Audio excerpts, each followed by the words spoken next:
Good Tuesday morning. Bill Loveridge here with Community Church of Loyalton's Daily Devotion. Uh, Probably noticed a couple of things different. One is I have started using the little title slides again after I figured out how to get them back after my other computer died. And two, you might notice a little different background today.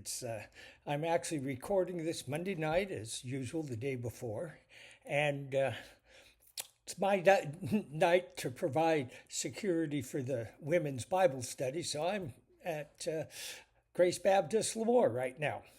Anyway, on to the devotion.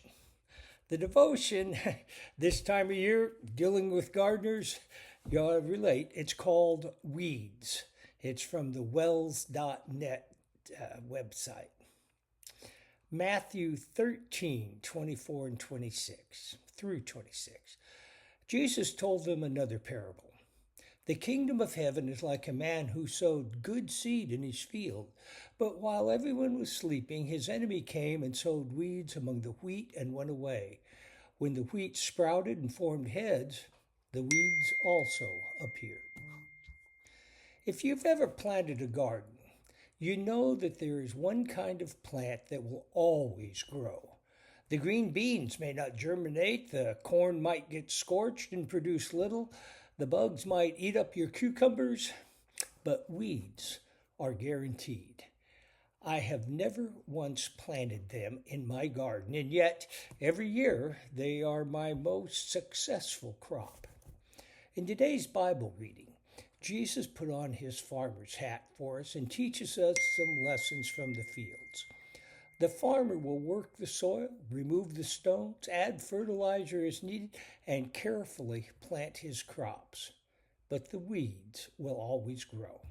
So it is in our lives.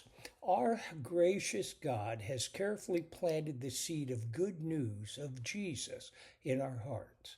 He seeks to grow us by raining down his word onto the fields of our heart. He watches in eager anticipation for the seed to sprout and grow, and our lives to show the fruits of that planted faith. And yet, there are weeds. They can sprout up in a moment and overwhelm the good seed that has been planted. Sin will always be a struggle for the child of God as long as the Lord allows us to keep growing in his field. So what should you do? Ignore them? Allow them? Give up? Of course not. To do so could choke out your faith entirely. Instead, kill the weeds of sin by exposing them to the light of God's Son. Trust the forgiveness that Jesus has won for you. Live as a forgiven child of God and never tolerate the weeds. Lord, thank you for planting your word in my heart. When weeds start to grow, bring me back to the light of Jesus. Amen. What weeds do you have growing? And are you exposing them to God's light? Chew on that today. I'll be back tomorrow with another devotion. Be blessed.